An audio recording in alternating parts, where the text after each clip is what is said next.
It's 11:04. We have 20 people here. I've seen some, welcome everybody. Good morning. Thank you so much for joining us. We are really grateful for everybody's presence. Our time is precious and we're happy you're spending some with us. My name is Christy Muse. I was the founder of the Hill Country Alliance. And for the last 16 years, I've been entrenched in Hill Country land and water resource issues. The Hill Country has always been one of the most treasured parts of our state. The region's known for spring-fed streams. Think of the Emerald Nueces River and summer traditions along the Frio and Cypress Creek and the Blanco River, the Mal Springs and Barton Springs, to name a few. And these water bodies are some of the most precious and popular and fragile features in our state.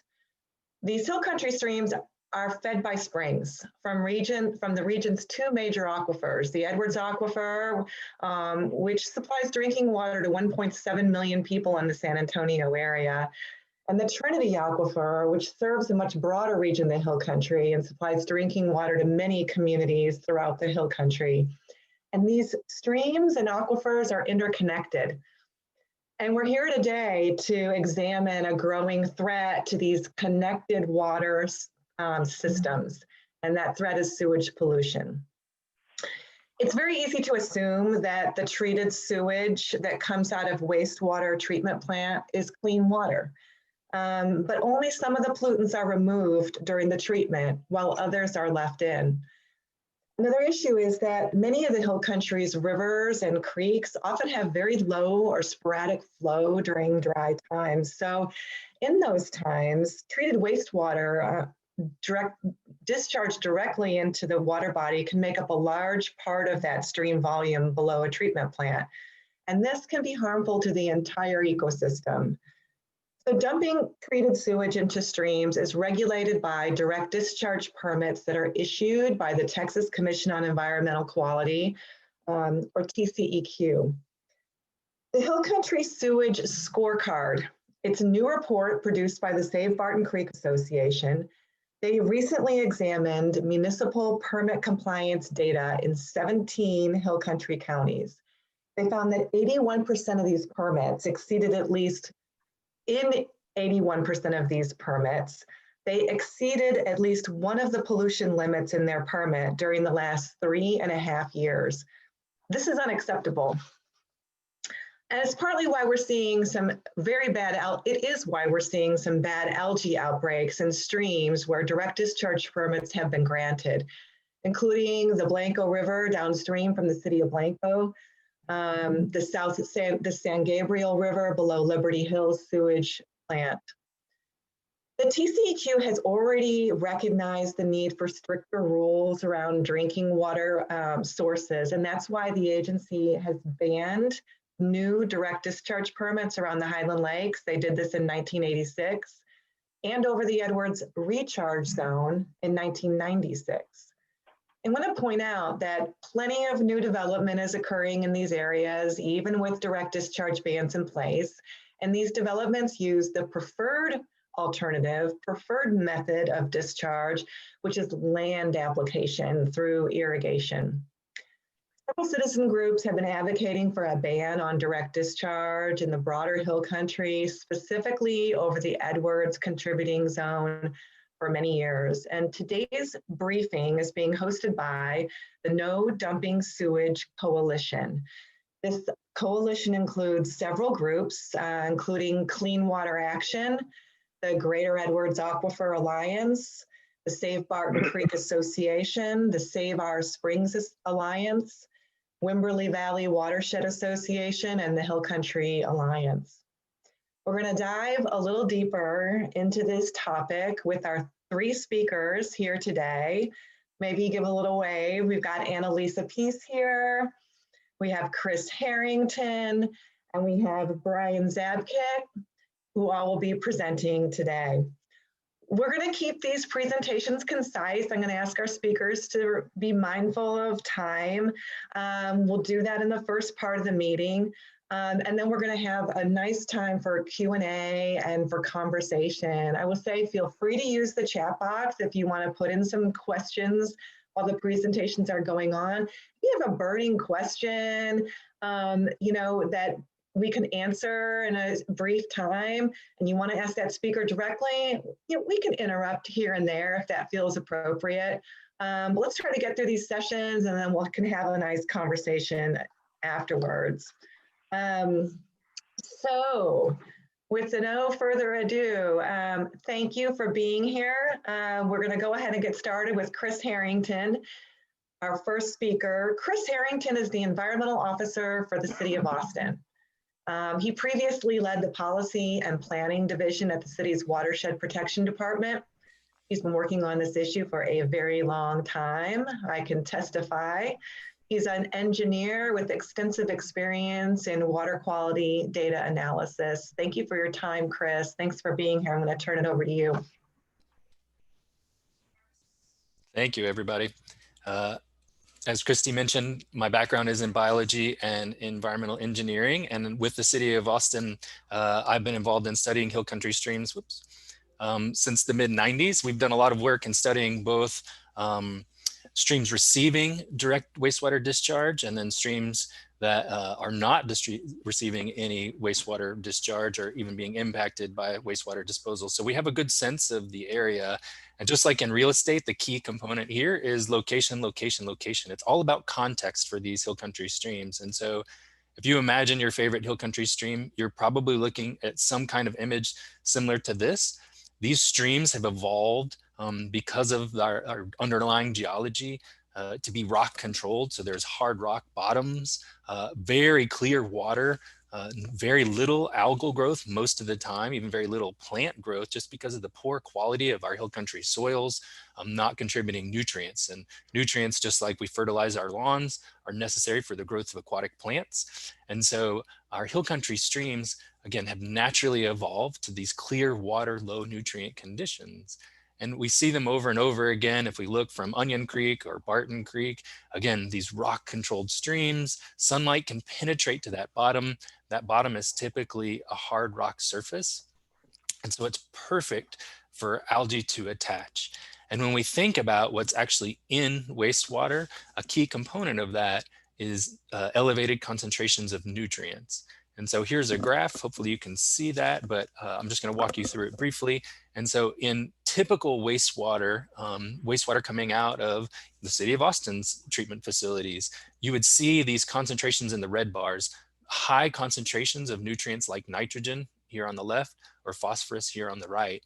If you compare that even to the best treatment plant in Texas, if we look at something like the Belterra facility, just outside of Dripping Springs, the most stringent nutrient limits for a wastewater discharge permit in Texas. And if we're thinking about that, nitrogen concentrations probably in the realm of 6 milligrams per liter as a maximum, phosphorus concentrations in 0.15. If we think about that relative to urban stormwater runoff, so runoff coming out of downtown Austin with all its impervious cover and cars and other non-point source pollution, fertilizers being applied to our residential lawns, those shown in green. Again, we can even see that concentrations of nitrogen in the best treated wastewater relative to what's coming off a polluted urban area are still higher than what's happening. And then ultimately, if we look at a typical hill country river or stream, this blue bar, you can barely even see it for phosphorus. These concentrations are incredibly low, orders of magnitude lower than typical wastewater, orders of magnitude lower even than the best treated wastewater, and then still orders of magnitude lower than what would be coming off these polluted urban areas. And so again, as we mentioned, context, we think of our hill country streams, we know their flows to be variable. So here's a hydrograph from a typical stream. And so this is just showing the average amount of water moving through the stream on a daily basis over the course of a year. And you can see when it rains, we see these peaks, and then we see recessions, and then we see extended periods of low or no flow, particularly here in the summertime. And so when we think about wastewater, even small concentrations of wastewater relative to the concentrations that would naturally be present in these streams, there are times during storm events where that wastewater would be diluted, but there are significant parts of the year where that wastewater is making up not either a majority of the flow or even all of the flow in these systems. And so if you think about that, even a small quantity of water which has disproportionately large, orders of magnitude larger concentrations of nutrients like nitrogen and phosphorus that are high in wastewater just because we're excreting them from our bodies and getting flushed down our toilets and into our sewage systems can have significant impacts on the algae and the ecosystems of our creeks. And so here's another one. And so if we think the blue bars represent, and this is from modeling that we've done, this is calibrated and validated water quality simulation model done over a multi-decade time period using real data from Onion Creek, put into a model developed by the EPA that's used internationally to simulate these conditions. And so if we look at the blue bar representing the percentage of time that algae falls into sort of three categories. The natural condition here on the left, we call it oligotrophic, but it's very little algae. The middle condition, a transitionary condition where algae growth is starting to increase.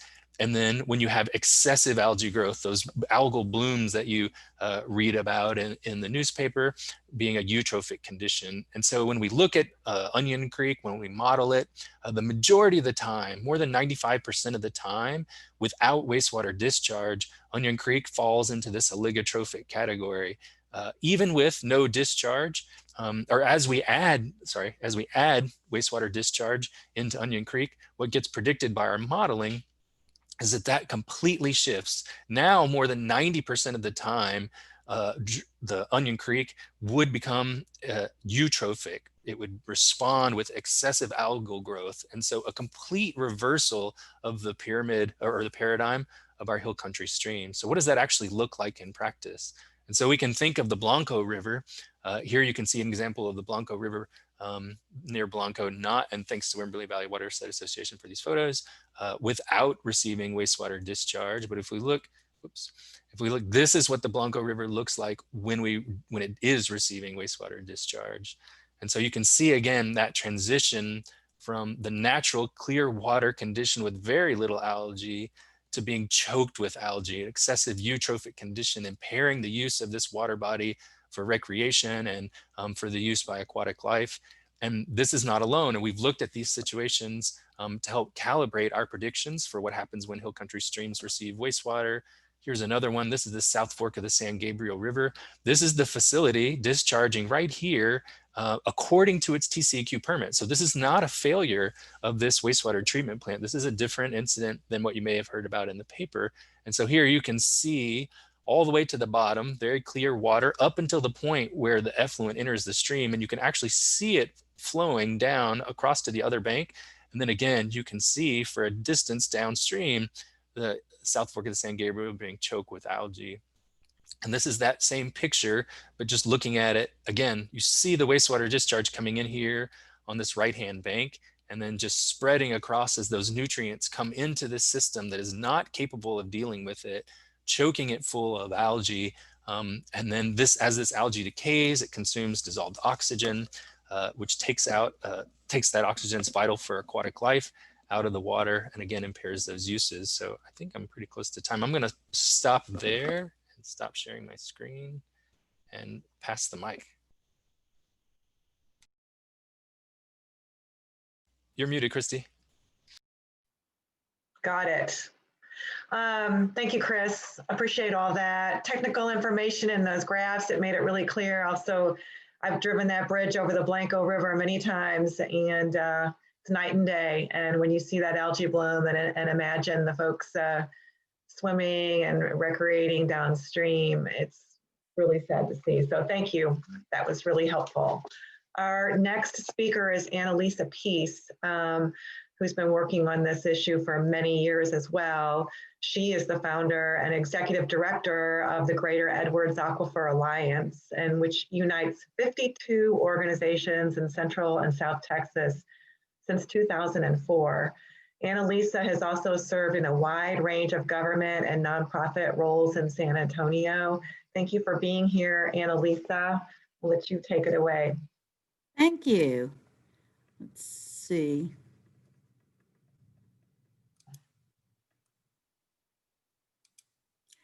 Okay, yeah, and actually the founders of the Greater Edwards Aquifer Alliance were 9 of our original member groups. And as Christy said, we have now 52, and it's in this area in Central Texas that we represent.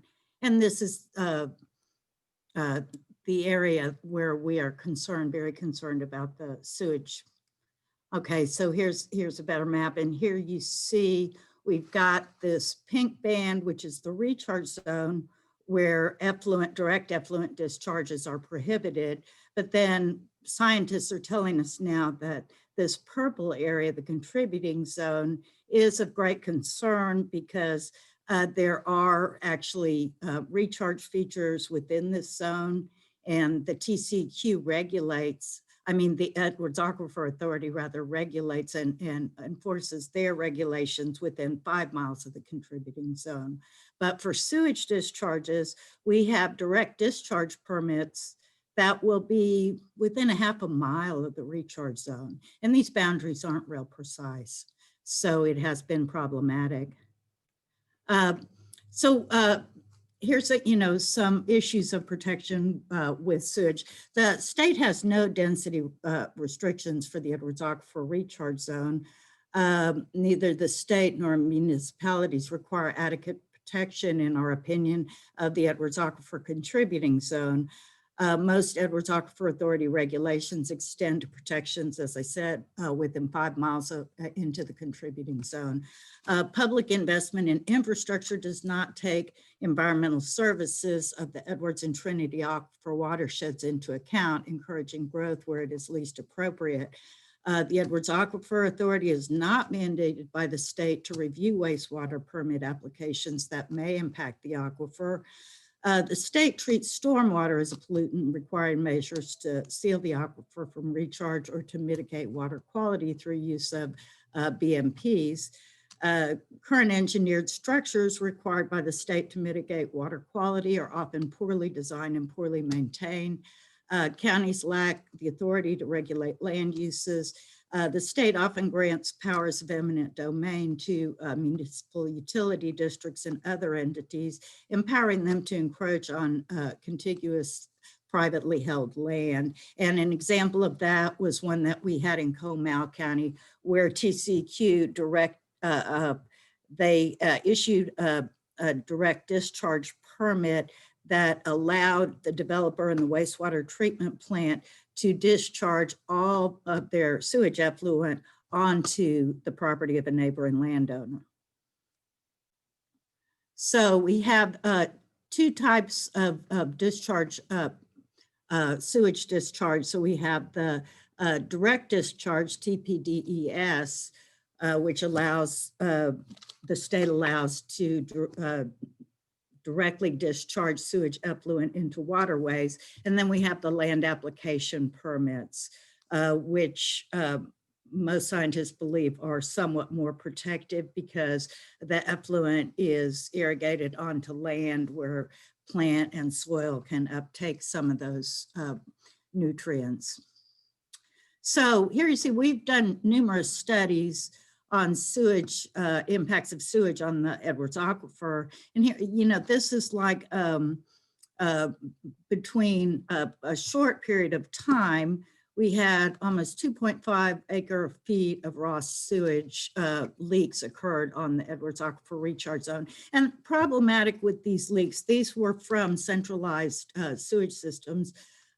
Problematic from these leaks is that when they're on the recharge zone and on parts of the contributing zone, they don't bubble up onto the surface. They will go directly into the aquifer. And so in many cases, we don't even know how long these had been leaking. According to state laws for Edwards rules, they're required to monitor and inspect the pipes at 2-year and 5-year intervals. So these leaks could be quite problematic in the future as density increases. So then the scientists tell us that the fewer people producing sewage on the Edwards Aquifer Recharge Zone, the safer we are. And now, like I said, the new science and the studies that are coming out are suggesting that the Edwards Aquifer Contributing Zone is also extremely vulnerable. So we have here, state law requires that properties with on-site sewage facilities should be at least 1 acre. For the counties within our service area, you see, so this is a direct reduction in density and a reduction in the amount of sewage that is actually being handled in these sensitive areas. In 2008, the Greater Edwards Aquifer Alliance actually contested a direct discharge permit in Medina County, and the city of San Antonio also joined with us in contesting that permit because it was into the San Geronimo Creek, which is a major Edwards Aquifer recharge feature. And there was great concern that the discharges from a high density subdivision in Medina County would actually pollute the water. Now, City of San Antonio does not pre-treat water that we take from the Edwards. It's been of such high quality that we can shock it with a little bit of chlorine, put some fluoride in it, and it's good to go. And so in 2009, we asked for legislation that would prohibit these effluent discharges in areas that could impact the aquifer. So, and then there was additional, because of concerns about the Barton Creek spring segment of the Edwards Aquifer that was filed during that session. Unfortunately, neither of those bills passed. But we did get, it was good because having the bills filed and then having some discussions and all, we got some refined applications, for these bills. And so you can go online and actually read the bills as amended, and they're pretty good. And this is what we've been going with pretty much ever since and advocating. Then in 2017, we had a large, because between 2009 and 2017, there were just so many more of these discharge permits, direct discharge permits applied for to the state. And then we also saw a trend of where you had land application permits, and the subdivisions were applying to amend those permits to direct discharge so that they could build out onto the areas where the land application was taking place. So we had, in 2017, this was a really big effort with a lot of people on board to go ahead and prohibit these direct discharge permits from being issued in the contributing zone of the Edwards Aquifer, in the San Antonio and Barton Springs segments. Unfortunately, it was left pending in committee. So this goes over, and y'all, I'm not going to read out the whole thing, but basically it was just very simple, prohibiting these effluent discharges onto the contributing zone, which you see here in this gray area. So this took in quite a bit more regulation there, so land application and OSSF would be permitted, but direct discharges into waterways that go across this area and ultimately contribute to the Edwards and Trinity groundwater systems would be prohibited. So how are we going to address these problems with sewage infrastructure in the future? Because this area in the Hill Country is one of the fastest growing areas in the nation. And as I said, the state, even though it's extremely environmentally sensitive in terms of our water supplies, ground and surface water, It's really is not adequately regulated. San Antonio water systems, and I've been around San Antonio, it's my hometown, so I've watched this happen. We have the situation where you have individual subdivisions building sewage treatment plants, building lift stations, and sewage infrastructure that doesn't stand the test of time. So over the past many years, City of San Antonio and San Antonio Water Systems has spent millions of ratepayer dollars taking over and upgrading inefficient and substandard sewage infrastructure that was installed by private developers and municipal utility districts. GEA regularly looks at the renewal of the direct discharge permits, and we actually required upgrades to numerous sewage treatment plants that were not functioning well over time. In some cases, they were actually increases in volumes, and so they needed to be upgraded. So we've been pretty successful at that. We routinely join citizens to contest permits for sewage infrastructure that will negatively impact local waterways and private wells, and then in some cases, our groundwater supplies. And that was what that legislation, both in 2009 and 2017, was meant to prevent. We should not have to go and contest every individual permit. It does not serve the citizens of Texas well. It puts an undue burden on people, especially people who are concerned about their wells being impacted. They have to raise the money for these legal battles and all. And so we would like to see legislation that just prohibits this practice once and for all. And it is more difficult for citizens to contest permits in Texas due to the passage of some legislation in 2015. Under these bills, affected residents bear the burden of proving that an applicant should be denied. Shifting the burden of proof poses significant cost to the public to perform fact-finding and engaging experts to protect themselves from injury. So thank you for listening to this, and here's my contact information, and I'm going to hand it back to Christy. Thank you, Annalisa. That was such a great summary. And I just want to, also reiterate that, I mean, this has been an ongoing effort, and development can occur without these direct discharge permits. There are alternatives. And while Annalisa was pointing out, the burden on the citizens to contest these permits and the time and cost. Also, if we had a standard throughout the region that prohibited these discharge permits, it would level the playing field, and developers can develop and they would kind of know how to do it. There are plenty of low impact ways for them to develop without doing this. And so I think ultimately it could save time and money for the development community as well. So Annalisa, thank you for that great summary. Our third speaker, and then we can open up for dialogue,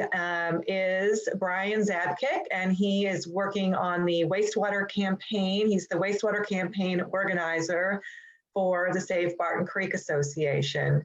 He's also the author of a new report, the Hill Country Sewage Scorecard that I mentioned in my opening comments. I want to say the Save Barton Creek Association has been around for a very long time, focused on specifically on Barton Creek. We never thought a threat like this could possibly come to Barton Creek, but it is. And so I'm grateful for Save Barton Creek Association for taking the broader regional view of this issue and really stepping up and organize people on this issue. Thank you. Brian previously worked on stormwater issues for Environment Texas. So I'm going to turn this over to Brian. Thank you. Hey, Christy, thanks a lot. And good morning to everyone. And thank you for joining us today. Yeah, just a quick description of Save Barton Creek Association. The organization has been around since the late 70s and was indeed initially focused on development threats to water quality to Barton Creek and to Barton Springs in Austin. Over the years, we've expanded our focus to where we're now kind of basically taking in the greater Austin metropolitan area. And with our new report, we are looking at the entire Hill Country. And what we basically try to do is to take the experience and lessons learned that we had got from working on wastewater issues in our backyard and apply it to the rest of the Hill Country, because the rest of the Hill Country is dealing with problems that are almost identical to kind of what we have been dealing with in the Barton Creek watershed for, gosh, over 4 decades now. So as Christy said, we just recently published a new report, the Hill Country Sewage Scorecard. That is what I'm going to be talking about today. And let me do full screen. This is a look at the 49 municipally owned wastewater discharge permits in the 17 counties of the Hill Country. And it's a very unusual report. In my research for this, I was only able to find one example of a sewage scorecard that had been done anywhere in North America, and that was for the Great Lakes region. We're lucky though that we have a lot of information that is available from plants because they have to actually self-report their monitoring data, and that information is available on the EPA website, and that was the basis for the report. The scorecard is part of a larger report called Pristine to Polluted, Sewage Problems and Solutions in the Texas Hill Country, where we not only have the scorecard, but we kind of like do a beginning to end explanation of the problem. These are the key findings from our report. Again, we looked at the 17 counties of the Hill Country region listed above at the top of the slide. We looked at our study period was the past 3.5 years from January 2017 to June 2020. As I said, there are 48 municipal sewage discharge plants in the Hill Country. This was the key statistic and the one that kind of like surprised us. 81% of all plants, of all of these plants, had at least one permit exceedance during this study period. What that means is that almost all of the plants are unable to fully comply with the terms of their state issued permits. The average number of exceedances at all plants was 8.6 exceedances, and the average number of days that these exceedances lasted was 188 days. Again, that's over the past 3.5-year period. Here's a look at the watersheds in the area that we're talking about. The orange at the top is the Colorado River watershed. The yellow in the middle is the Guadalupe and Blanco watershed. The pink is the San Antonio River watershed. Green is Nueces River. The dark gray band curving at the bottom is the Edwards Aquifer recharge zone. The dot pattern is the Edwards Aquifer contributing zone, and then the light gray is the Trinity Aquifer recharge zone. So what we're talking about here is a lot of different water systems that are interconnected, but have the potential to affect the water quality for a lot of people who use these streams in the area, not just for recreation, but also too for as a source of drinking water, not just the streams, but of course the aquifers, as we've explained already. Key terms to just make sure that everyone understands: sewage just means wastewater, water that has waste in it. Treatment is the process of removing pollutants from the sewage. Effluent is the term that we use to call treated wastewater. Dispersal is the process of then getting rid of that effluent. There are 2 ways to disperse. One is on land, the other is on water. Land dispersal includes septic tanks, irrigation, the land application permits that Annalise has already referred to. Water dispersal means discharging the effluent into the nearest water body. And that's the focus of our report, is on plants that have discharge permits. Discharge permits contain a flow limit, which means that they can't discharge more than X amount of effluent into the stream measured in million gallons per day. They also have specific pollutant limits, which means that after treatment, no more than X amount of a specified pollutant can remain in the effluent. And then finally, they're also supposed to do continual monitoring of their treated sewage, of their effluent, and they're supposed to self-report this data to TCEQ and EPA. What is regulated and what isn't regulated? The key regulated pollutants are oxygen levels, which basically means oxygen depletion, how much oxygen, dissolved oxygen is left in the water to be used by fish and other aquatic life, suspended solids, and E. coli bacteria. Things that are not regulated, but which still can remain in treated sewage, there's a category known as contaminants of emerging concern, which includes personal care products and pharmaceuticals. You may have heard headlines about fish on Prozac, for example. And then nutrients. We have already heard, Chris has already talked a little bit about that. The key nutrients are nitrogen and phosphorus, which are the same things that are in the fertilizer that we put on our lawns, and in creeks and rivers. It does the same thing. It encourages the growth of plants, specifically algae. So again, this information, the monitoring data from the plants is self-reported to EPA and TCEQ. EPA collects it on this website called ECHO, Enforcement and Compliance History Online. What we did is we looked up the pollutant exceedances report for each one of the plants. This is for Liberty Hill, which was actually not in our study area, but which is a very, very worrying plant, as we've already discussed. And then after we had all this information, we awarded grades.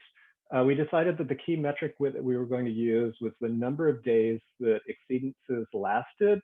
And if they didn't have any days, if they had no pollutant exceedances, we gave them an A.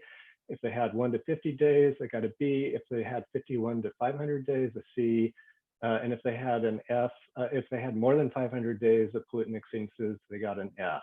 We also, too, on the map, you'll see that there are different sizes for each plant. For small, medium, large, again, I said each plant has a discharge limit within its state-issued permit. Small dots, they have less than 1 million gallons per day of discharge per day. Medium size plants, 1 to 10 million gallons per day. Large plants, more than 10 million gallons per day. These are the results. So this is all of the 48 plants within the 17 county region, color-coded according to the grades that we gave them and with sized according to the size of the plant. A few kind of like initial comments, general comments on this. One of the areas where we really saw serious problems were in plants in small towns that have been turning into big suburbs outside of the major cities of the region, San Antonio and Austin. So that, you know, like outside of Austin, for example, you'll see the Pflugerville, Manor, and Kyle plants kind of struggling to keep up with the growth that's happening in those suburbs, and getting an F on our scorecard as a result. Also, too, want to point out what's going on in the heart of the hill country and the northern and western portions. These are some of the smaller plants, but just because they're smaller plants doesn't mean that that there's a smaller threat there.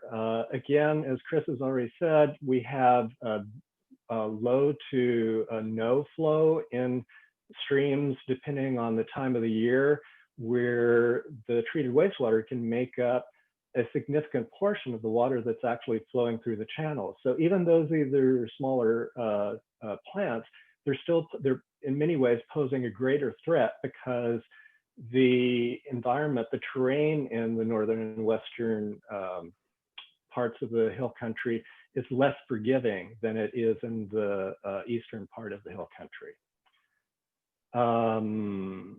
Okay. So here again, this is a breakdown of all of the plants with the grades. We will be providing this to you later in our follow-up materials. I would strongly urge you to kind of like look up the plants in your district to find out what the grades are. And I think that if you are finding a number of C and F plants in your district, that's reason for you to be concerned. Enforcement. TCEQ does the best it can with the limited resources that it has, but that still means that it's unable to effectively enforce these permits. This breakdown, like the solid bars on the left, well, these bars are, first of all, the number of plants per letter grade. The solid bars on the left are the plants that did receive a formal enforcement action and a monetary penalty from TCEQ. The blank bars on the right are plants that did not receive any formal enforcement action or monetary penalty from TCEQ. So what you see is that only a little more than half of the F grade plants actually received an enforcement action because of the effluent exceedances that they had. With C grade plants, like even fewer plants actually had an enforcement action. B plants, only one plant had an enforcement action, and most did not. And yet 2 plants with A grades did receive enforcement actions. This is because the enforcement actions are not just for exceedances for the pollutant limits, but are also too for what I call paperwork errors. Like, did they file their monitoring reports on time? Were the monitoring reports complete? And like these two A grade plants that still received enforcement actions and penalties are a sign that maybe we need to reorient TCEQ's penalties so that they are focusing more on plants that are actually exceeding the pollutant limits in their permits and less on paperwork problems. So I want to next talk about what the pollutants are that are being released into streams, but I think it's also to help to go back and talk about what's in sewage. So sewage is basically just water plus poop. What is poop? It's the plants and the animals that we eat. All plant life, all animal life is called organic matter, which means that it's all made of carbon compounds. Carbon compounds have carbon at the center and then have other elements that are part of the molecular compounds. 2 of the other elements that are really common in carbon compounds are nitrogen and phosphorus, which you've already heard us talk a lot about.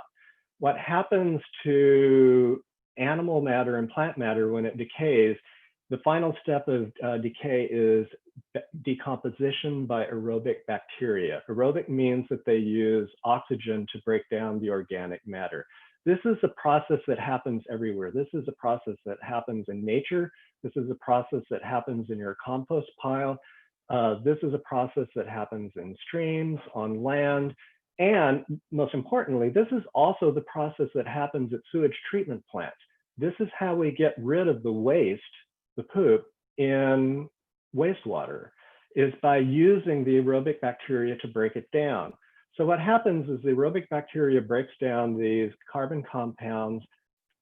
It takes in oxygen as fuel, either from the air if it's land-based bacteria or from dissolved oxygen in the water if it's stream-based.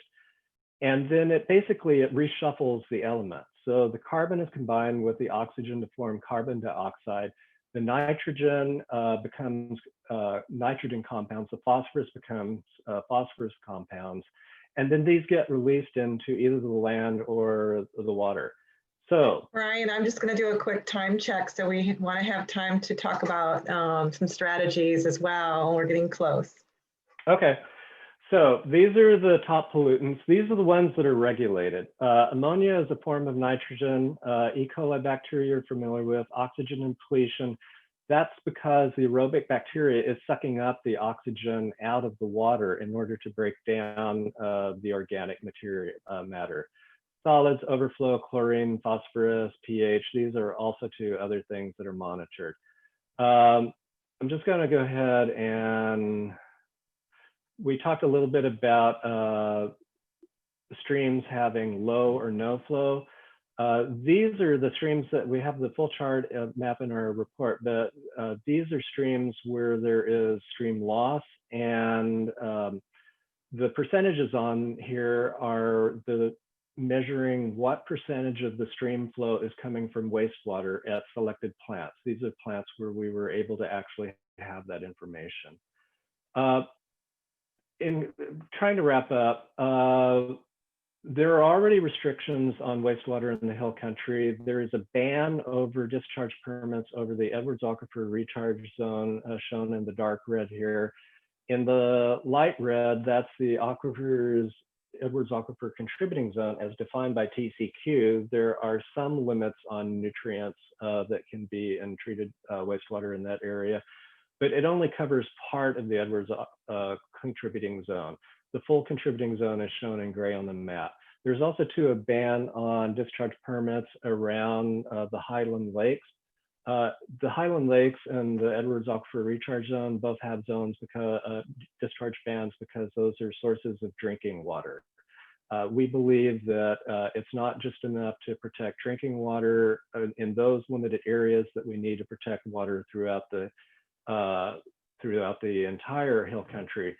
So that's kind of like our leading up to our final general recommendations. One, we believe that nutrient limits should be added to discharge permits, to existing discharge permits. Again, like our scorecard just looked at the exceedances for pollutants that are currently regulated. Nutrients are not regulated in almost any Hill Country discharge permit. Two, we believe that discharge permits should be banned in sensitive areas, not of the Hill Country, not just in the Highland Lakes and not just on the Edwards Recharge Zone. And then three, we believe that as much as possible, we should use land dispersal and beneficial reuse of wastewater in place of water dispersal discharge permits. And we can talk more about that. Finally, this is all on behalf of the No Dumping Sewage Coalition. These are the organizations that have endorsed the coalition. And if you have any further questions, you can reach me at this email address for the No Dumping Sewage Coalition, info@nodumpingsewage.org. Thank you. That's awesome, Brian. Thank you so much. We've needed this data, we've needed this science. We have 25 people on this call, and I do see a lot of people from the representing the House and Senate, and I'm just so grateful to have everybody here. I see Vicki Goodwin on the screen. Thank you for being here, Vicki. I'm going to encourage people to go to turn on their video and use the gallery view so we can see each other. We might have a few pages. This issue is not new, and the Hill Country region, we all know it, we all love it. Anyone who's ever swam and spent a lazy afternoon in a Hill Country creek knows how precious and vulnerable these water bodies are. This is an effort that's been moving through various avenues since 2008, I think is when Annalisa's work began on this. There have been multiple bills tried, and we're at a point, and now we have the science, and we haven't had a lot of great science to back up what we anecdotally know. So we offer this briefing to the members and lawmakers so that you're aware that there are resources available to you, and we would like to be helpful to you in solving this problem. And we've known that this can happen legislatively, or perhaps this can happen through a rule change at TCEQ. But ultimately, we would love to see what people's thoughts are, what questions are remaining, and have a little conversation about next steps. Would anybody like to raise their hand or kick off? Just unmute yourself and speak up. Hi, good afternoon. This is Annalisa Romero with Senator Menendez's office. Thank you so much for this briefing. I'm sorry I logged on a little late, but I've been talking with Annalisa, and the senator is open to refiling the bill. Any modifications that you see based on the report that need to occur, please let us know so that we can look at what needs to happen. The senator is very supportive of conservation measures and protection measures for our water supply. So just wanted to offer that. And however, if you could send us the presentations that were here today, that would be very helpful. That way we could look at it with more time and review them and ask questions again, touch base. Thank you.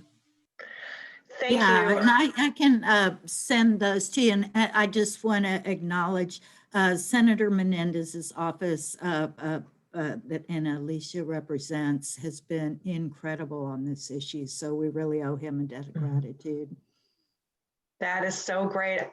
You know, something that's occurring to me to mention as well, we have environmental organizations here, and we have the technical contributions from the city of Austin, but there are also some landowner groups that have been formed. There's a fantastic group in the western area called the Headwaters Group, and there's TREAD, and there are some other landowner groups. So, you know, we would love to help bring landowners to help advocate for these measures. They're there and they want this.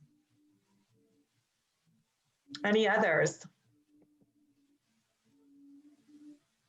One thing that I would suggest, because this is just kind of the tip of the iceberg of the expertise in our coalition with Annalisa, Chris, and myself, and we have other members of our group who are on this call, and I would encourage them to add their thoughts at this point too, because this is a coalition. We try to reflect everyone's views. So if there are other members of our coalition that would like to add some comments, I'd encourage you. Can I ask a question? Yes, please do. Who is speaking? Joe Day. Oh, hi, Joe. Hey. Would like to know when you were calculating the percentage of spring flows, of stream flows and affluent, I noticed Blanco you had 4%. Two things. The first is, was that based on a median or an average hydrograph of flows, or was that based on low flows? What was that based on? Raymond Slade, who you know, did the calculations for us, and basically I'll have to get back to you on that because I have a long email thread. We discussed which standard to use, and if I remember right, I think it was the amount of flow that's present at least 95% of the time. Okay, so like, and your graphs, as we illuminated, is when it gets into low flow conditions is when hill country streams get in trouble, right? So really, right. I think that should be adjusted as a percentage of low flow, or at least see that as an option, right? Because I think you're going to get like 0%. I mean, you're going to get like 100%, right? Of flow. Oh yeah, there are many streams. So first of all, we were limited in doing that graph by in order to do that graph, there needs to be a stream flow gauge that's downstream from the wastewater treatment plant. Yeah. A gauge that's going to measure how much water is flowing past at that point. And there are only a number of plants that have a stream flow gauge immediately downstream. That also too, that kind of like brings up something, and I would really encourage, you know, like legislative staff to think about this. There are many things that can be done, even if a outright ban is something that is going to be a heavier lift. And one of them is just kind of like better monitoring and better measurements, both for stream flow, but most importantly for water quality. We just need better testing on the water quality below and above and below plants to kind of know how much the stream is being affected by the discharge from the plant. Okay. Kelly, why don't you go ahead and do a plug for Ryan King's report? You put the link, everyone, there's a link in the chat box, but this is a really, really, really important report that Save Our Springs Alliance, commissioned from Baylor researcher Ryan King. Kelly? Yeah, thanks, Brian. I did put that link up, and this is This is a really great report to show the effects of the discharge on the aquatic life in streams. So it studies 4 waterways in the Hill Country, Onion Creek, Barton Creek, Honey Creek, and the Blanco River.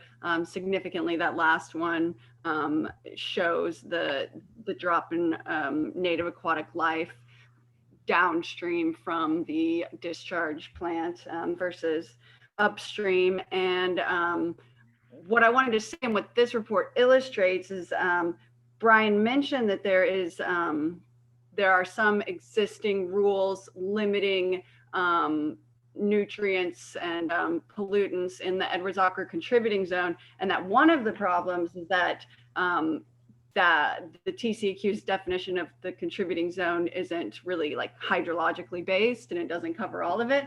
But the greater issue, I think, is that the nutrient limits that are currently set are way too high. They represent levels of nitrogen and phosphorus that are hundreds of times above what's naturally occurring in the streams. And Dr. King's research in this report and 2 other reports that he's done, commissioned by TCEQ and EPA, all show that phosphorus has to be extremely limited in order not to adversely affect these creeks. Thank you, Kelly.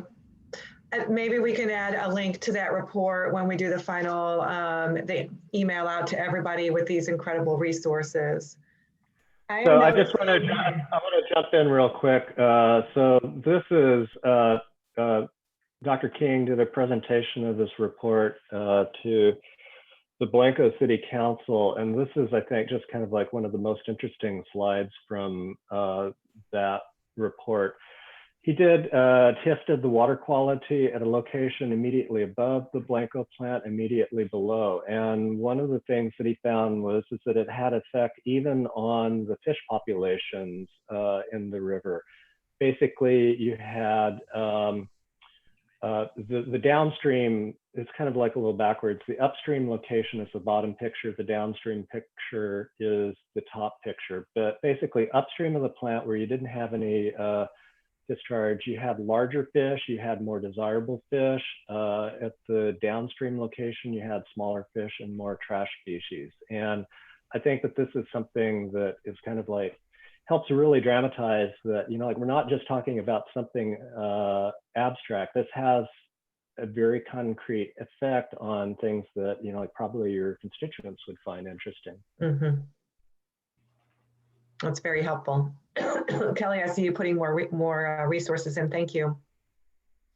We are at 12 o'clock. Do any of the legislators or staffers that are on the call have any remaining questions at this time? Okay. Again, I want to reiterate, everyone here would like to help you, and we all unite in this issue. So as you're working on this issue, whether it be directly through legislation or whether it be through a movement through the TCEQ rule process, everyone here would like to serve you as a resource and be available to help you and be your partners. So we're really here to help you. I cannot express how grateful I am. We had 25 people on the call. I think that's a great turnout. I want to thank the Save Barton Creek Association for putting this together. This is incredibly valuable information, and we will get a final report to everyone, and we'll keep the conversation going. And if anybody has any remaining thoughts, we can. I have a question. Yes. Hi. Are Who is This is speaking? This is Alicia Romero with Senator Hello. Menendez's office. Hi. Yes. Hi. So, and I don't know if you addressed this already, but have there been is warming? So the warmer seasons, the length of the warmer seasons or drought conditions, how are they playing into this, especially as we're seeing longer drought periods, longer warming seasons. Is that factored into some of your calculations?